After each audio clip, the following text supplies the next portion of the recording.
Gugma nga mas mapalapad ang pagsabot ug paghatag og gibugaton sa atong kultura ug kasaysayan isip mga Cebuanon, giinagurahan sa adlong Biyernes, Hulyo 28, ang labing unang National Museum dinhi sa Cebu. Ang National Museum of the Philippines Cebu nahimutang sa kanhi Malacañang sa Cebu dinhi sa Plaza Independencia.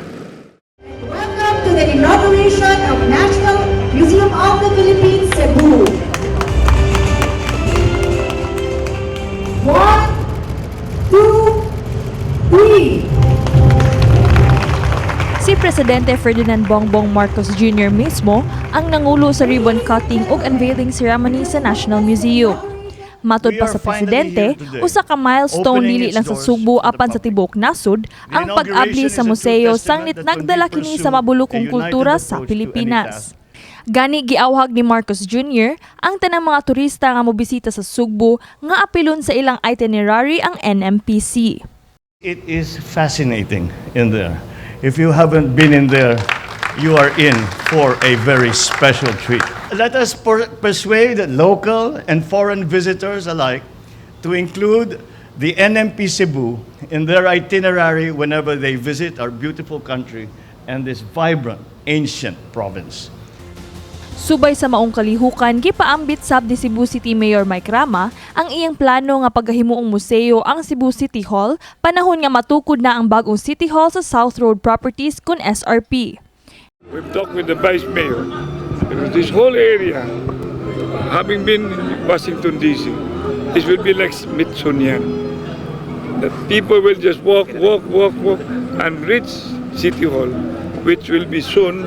When City Hall will be transferred to SRP, that will become a museum. And then I was told Capitol, also a museum.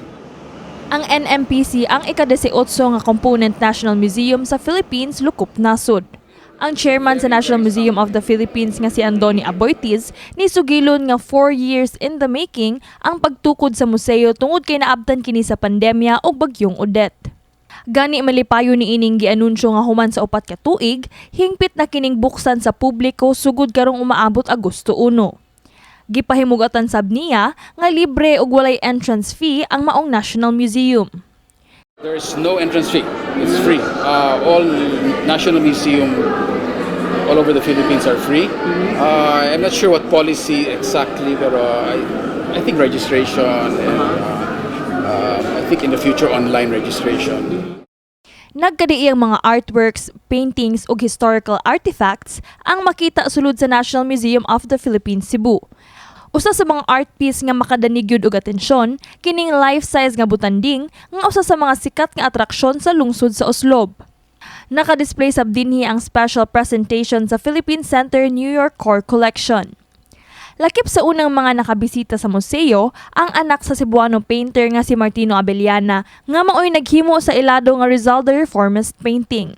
I am so happy, especially for those paintings that have been exhibited in Manila, like this one, Rizal the Reformist, was in the Manila Museum, no?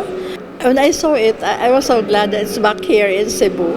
Although siguro for 2 years lang, but at least that it is here now because it belongs to Cebu. Kini si Queenie Joligon alang sa My TV Cebu.